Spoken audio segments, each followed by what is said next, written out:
Leitura do livro do Eclesiástico. Deus honra o Pai nos filhos e confirma sobre eles a autoridade da mãe. Quem honra o seu pai alcança o perdão dos pecados, evita cometê-los e será ouvido na oração cotidiana. Quem respeita a sua mãe é como alguém que ajunta tesouros. Quem honra o seu pai terá alegria com seus próprios filhos e, no dia em que orar, será atendido.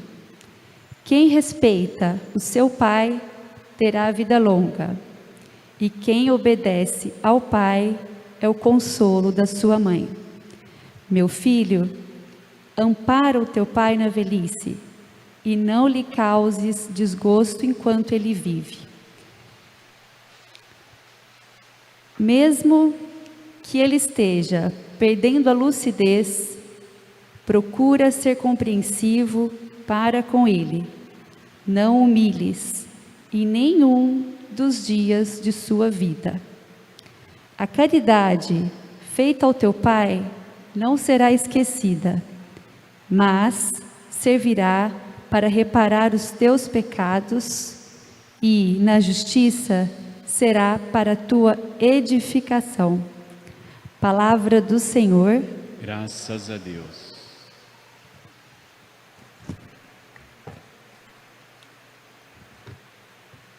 Salmo responsorial.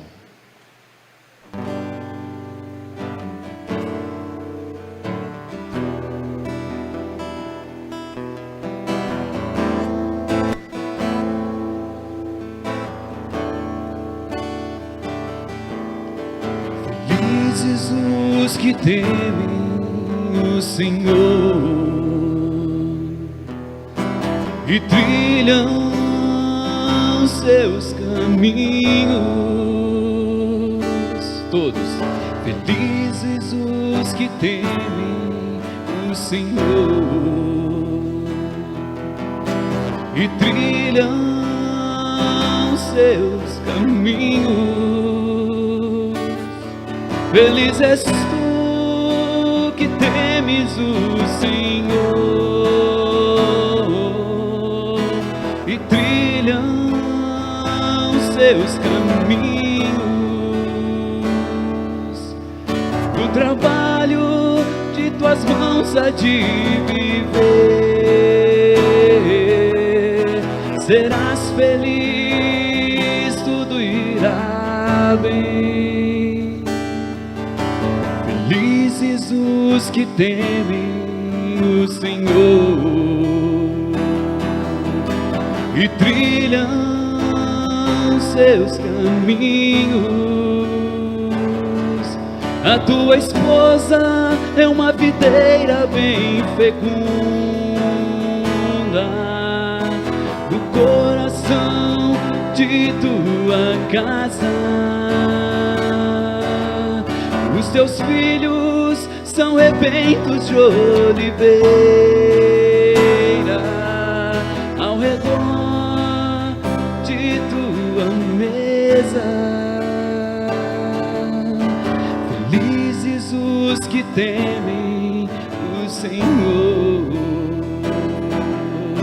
e trilham seus caminhos. Será assim abençoado todo homem que teme o Senhor. O Senhor te abençoe de Sião cada dia de tua vida. Felizes os que temem o Senhor e trilham seus caminhos. Felizes os que temem o Senhor e trilham Deus em mim.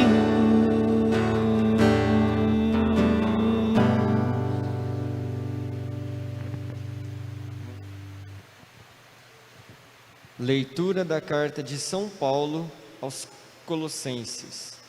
Irmãos, vós sois amados por Deus, sois os seus santos eleitos. Por isso, revesti-vos de sincera misericórdia, bondade, humildade, mansidão e paciência, suportando-vos uns aos outros e perdoando-vos mutuamente, se um tiver queixa contra o outro. Como o Senhor vos perdoou, assim perdoai vós também. Mas, sobretudo, amai-vos uns aos outros, pois o amor é o vínculo da perfeição. Que a paz de Cristo reine em vossos corações, a qual fostes chamados como membros de um só corpo. E sede agradecidos. Que a palavra de Cristo, com toda a sua riqueza, habite em vós. Ensinai e admoestai-vos uns aos outros com toda a sabedoria. Do fundo dos vossos corações, cantai a Deus salmos, hinos e cânticos espirituais, em ação de graças. Tudo o que fizerdes, em palavras ou obras, seja feito em nome do Senhor Jesus Cristo. Por meio dele, dai graças a Deus, o Pai. Esposas, sede solícitas para com vossos maridos, como convém no Senhor. Maridos, amai vossas esposas e não sejais grosseiros com elas. Filhos, obedecei em tudo aos vossos pais, pois isso é bom e correto no Senhor. Pais, não intimidei os vossos filhos, para que eles não desanimem. Palavra do Senhor. Graças a Deus. Escuta, Israel, Javé, teu Deus vai falar. Escuta, Israel, Javé, teu Deus vai falar. Fala, Senhor, Javé, Israel quer te escutar. Fala, Senhor, Javé, Israel quer te escutar.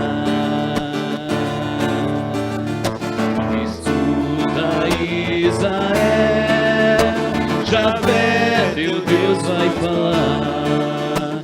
Escuta, Israel, Javé, teu Deus vai falar. O Senhor esteja convosco. Ele está no meio de nós. Proclamação do Evangelho de Jesus Cristo segundo Lucas.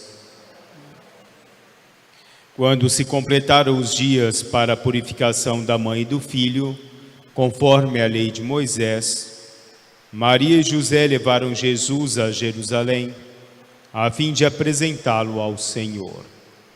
Conforme está escrito na lei do Senhor, todo primogênito do sexo masculino deve ser consagrado ao Senhor. Foram também oferecer o sacrifício, um par de rolas ou dois pombinhos, como está ordenado na lei do Senhor. Em Jerusalém havia um homem chamado Simeão, o qual era justo e piedoso, e esperava a consolação do povo de Israel. O Espírito Santo estava com ele e lhe havia anunciado que não morreria antes de ver o Messias que vem do Senhor. Movido pelo Espírito, Simeão foi ao templo. Quando os pais trouxeram o menino Jesus para cumprir o que a lei ordenava, Simeão tomou o menino nos braços e bendisse a Deus. Agora, Senhor, conforme a tua promessa, podes deixar teu servo partir em paz, porque meus olhos viram a tua salvação, que preparastes diante de todos os povos, luz para iluminar as nações e glória do teu povo Israel. O pai e a mãe de Jesus estavam admirados com o que diziam a respeito dele. Simeão os abençoou e disse a Maria, a mãe de Jesus: este menino vai ser causa tanto de queda como de reerguimento para muitos em Israel. Ele será um sinal de contradição. Assim, serão revelados os pensamentos de muitos corações. Quanto a ti, uma espada te traspassará a alma. Havia também uma profetisa chamada Ana, filha de Fanuel, da tribo de Asser. Era de idade muito avançada, quando jovem tinha sido casada, e vivera 7 anos com o marido. Depois ficara viúva, e agora já estava com 84 anos. Não saía do templo, dia e noite servindo a Deus, com jejuns e orações. Ana chegou nesse momento, e pôs-se a louvar a Deus e a falar do menino a todos os que esperavam a libertação de Jerusalém. Depois de cumprirem tudo, conforme a lei do Senhor, voltaram à Galileia, para Nazaré, sua cidade. O menino crescia e tornava-se forte, cheio de sabedoria, e a graça de Deus estava com ele. Palavra da salvação. Glória a vós, Senhor. Podemos sentar? Meus caros irmãos e irmãs, celebrar a festa da Sagrada Família de Nazaré é fazer uma reflexão sobretudo sobre a nossa família e sobre a própria condição da família nos nossos dias de hoje. A família é o berço da nossa formação, é o berço da sociedade. Tudo aquilo que nós temos no mundo nos advém de uma formação própria da família. O alicerce da vida do homem é a vida familiar. A cultura do homem é a sua vida familiar. A religiosidade do homem também é a sua religiosidade familiar. O que nós trazemos em nós, o que nós construímos em nós, vem de tudo aquilo que nós vivemos e convivemos enquanto estivemos ou enquanto estamos dentro desse conceito da formação familiar. E hoje famílias que vão crescendo, multiplicando-se, se formando no transcorrer das gerações. O amor é a base fundamental da nossa família, né? Ou deveria ser a base fundamental da nossa família. O Papa Francisco diz que se não existe o amor na família, é apenas uma comunidade de pessoas e não família. Se não existe o amor, essa família não se desenvolve. E aí também não existe a compreensão, não existe entre elas a fraternidade e a caridade. Se nós centramos a formação familiar, sobretudo no amor e na compreensão, né, ou o amor sendo o pilar mestre de toda essa vida familiar, nós conseguimos formar uma família que sempre vai caminhar na unidade, que vai viver entre si a fraternidade. E a família ela deve se voltar inteiramente à ajuda mútua. Ela deve viver no crescimento enquanto um todo, não no crescimento individual de cada um dos seres, mas a família que se desenvolve baseada no desenvolvimento comum, na caridade comum, como nos diz São Paulo, no suporte à caridade, no suporte ao amor, né? No suporte à compreensão, no suporte à fraternidade.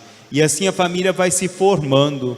Se nós olharmos as famílias mais antigas, eram famílias onde o respeito era o principal sentido da compreensão familiar. Não que não existisse o amor, existia o amor, mas sobretudo o respeito entre as pessoas. Mas a compreensão dos nossos tempos atuais nos levam sempre a olhar a família tendo como fundamento esse amor. Agora, o mundo secularizado, o nosso chamado mundo contemporâneo, como tem levado as nossas famílias a um sentido oposto a essa vivência da bondade entre a família. Tolstói dizia que na tua casa estão todas as suas felicidades, né? É lá que nós encontramos a alegria em meio à nossa família. Então a alegria do homem não pode ser outra senão a base da sua família, o sentido de convivência na sua família. Ou como dizia Benjamin Franklin, né? A paz e a harmonia é a essência principal para a vivência da família. Então, viver essa harmonia entre a família, viver a compreensão na família. E quantas vezes nós vemos que as famílias nesse nosso mundo secularizado, ela vai se tornando algo muito individualizado. Nós vemos a guerra entre o marido e a esposa, né? Porque muitas vezes a esposa quer ocupar um espaço com a sua vida profissional, ou o marido quer ocupar o seu espaço, dentro de um conceito de uma disputa na vida profissional dentro de casa. Quantas vezes falta em casa o perdão entre o esposo e a esposa? Eu sempre cito em casamento uma frase de François Rochefoucauld, que ele diz: se perdoa na medida em que se ama. Quantas vezes em casa é difícil se perdoar, né? Então quem perdoa pouco ama pouco, quem perdoa muito ama muito. E quantas vezes na família essa dificuldade de se perdoar, né? De se compreender um ao outro. Todos nós temos as nossas dificuldades, né? Todos nós temos a nossa fragilidade, todos nós erramos. E quantas vezes nós temos a dificuldade de olhar com benevolência a fragilidade do outro dentro de casa. Não é todo dia que nós acordamos bem, tem o dia que a gente não acorda tão bem. Então olhar a dificuldade do outro, olhar, compreender o outro, trazer para dentro de casa esse olhar todo da harmonia enquanto família. E muitas vezes nós vemos o lado oposto, né? Nós vemos as famílias com seres individualizados. Nós não vemos um conjunto familiar, mas nós vemos a individualidade dentro da família. Não se forma mais uma comunidade de amor, não, mas se forma uma comunidade individualista, digamos, não é comunidade, mas uma individualidade do homem. Hoje cada um tem o seu canto, cada um tem a sua televisão, cada um tem o seu computador, cada um tem as suas coisas. Nós não vivemos mais a fraternidade familiar, porque aquilo é meu, é para mim somente. Então já não é mais o uso de família. Como eu disse o ano passado dessa mesma homilia, antigamente a televisão era uma para todo mundo, né? A gente tinha até que levantar e ir lá para mudar o canal, né? Hoje cada um tem a sua televisão no seu quarto, porque cada um assiste aos seus programas, cada um vive como quer no seu próprio canto. Cada um almoça ou janta no seu horário, na hora que quer, como quer, e isso vai aos poucos distanciando a própria família. Se nós perguntarmos da religiosidade familiar, né? Não vivemos mais dentro de casa uma religiosidade familiar, com exceções, tudo tem suas exceções, né? A família não reza junto, a família não vai à missa junto, a família não vive a espiritualidade juntos, né? Então, de que forma nós estamos crescendo espiritualmente enquanto família? De que forma eu estou levando para dentro de casa a minha espiritualidade e deixando com que a minha família possa se desenvolver também espiritualmente? Deus, né, é o fundamento, como nos diz a parábola contada por Jesus, né, do construtor. Deus é o alicerce da nossa vida e Ele tem que ser o alicerce da vida familiar. Nós vemos com muita tranquilidade o quanto se desenvolve no respeito, na amizade recíproca, uma família que reza junto, uma família que participa junto, com uma família que não participa junto, uma família que não tem uma base de fundamentação religiosa na sua caminhada. O quanto é distante uma coisa da outra. Como nós temos visto, né, casamentos que duram menos de um ano, às vezes namoram 10 anos e o casamento não dura um. Então, o que falta, né? O que falta para que a convivência se torne algo agradável entre nós, para que a convivência se torne algo realmente onde derrame na família a base plena que é o amor entre os homens, essa interiorização própria do amor, interiorização própria de Deus, que nos leva à vivência desse amor entre nós, a querer o sucesso do outro. Hoje parece que a família um deseja ao outro fracasso, não sucesso. E quando nós vamos falar, como diz Papa Francisco, os pais têm que aprender, né? Ele fala lá em perder tempo, entre aspas, né? Mas perder tempo em sentar com o seu filho, em brincar com o seu filho, né? E estar ali com ele, alimentar a sua presença com o seu filho. Como é difícil vermos isso. E ele vai dizer, quando não se faz isso, se poda o que está por vir, né? O que está por vir na vida da gente. Se nós olharmos os nossos idosos, né? Quantas vezes você descarta um idoso? Porque a gente vale enquanto a gente serve, enquanto a gente dá lucro. A partir do momento que a gente não dá lucro mais, a gente não serve para mais nada. É jogado num canto. Parece que ninguém mais quer saber de nós. Quantos idosos são marginalizados? Quantos idosos são deixados de lado porque a família não quer o problema? Quantas vezes os filhos brigam porque ninguém quer ficar com os idosos? Ninguém quer para si cuidar das pessoas que são mais velhas. E eu sempre digo que tudo que vai, vem. Um dia volta para você, né? Não se esqueça disso. O que a gente faz hoje, vem amanhã para a gente. É a lei do retorno. Então nós temos que olhar que um dia nós também ficaremos velhos. Se Deus não nos chamar antes, nós ficaremos velhos. Quem cuidará de mim? Então cada vez mais os idosos são deixados à margem da sociedade, são encostados nesse conceito da sociedade. Não os queremos, né? Porque a gente não tem tempo mais um para os outros. Em casa, será que nós sentamos para conversar? Será que temos um diálogo sadio? Um diálogo onde ali nós sentamos e gastamos hora e hora? Tivemos a pandemia, vivemos em família, tivemos que forçosamente conviver em família, digamos assim, né? E quantos não tiveram a paciência de conviver enquanto família? Quantos casamentos não desmoronaram durante a pandemia pela falta de... Como você não convive muito, você não conhece muito, né? A hora que você passa a conviver muito, vem à tona todas as dificuldades da convivência. E como nos faltou muitas vezes a compreensão, né? Nos faltou o amor nessas famílias no transcorrer do seu cotidiano. Então a pergunta que deve ficar sempre eternamente para nós é: como caminha a minha família? De que forma a minha família tem se estruturado nessa benevolência, no amor, na bondade de Deus, né? De que forma nós conseguimos viver uma comunidade de amor dentro de casa? Ou será que vivemos uma comunidade de amor dentro de casa? A família de Nazaré nos leva a essa reflexão, né? De compreensão, de ajudarmos uns aos outros, sermos próximos uns aos outros. Às vezes a família não se abraça, né? Aprendamos a nos gostar, aprendamos a nos amar, porque a família é a base do enriquecimento de qualquer ser humano. E fica sempre a pergunta: e a família, como está? Louvado seja nosso Senhor Jesus Cristo.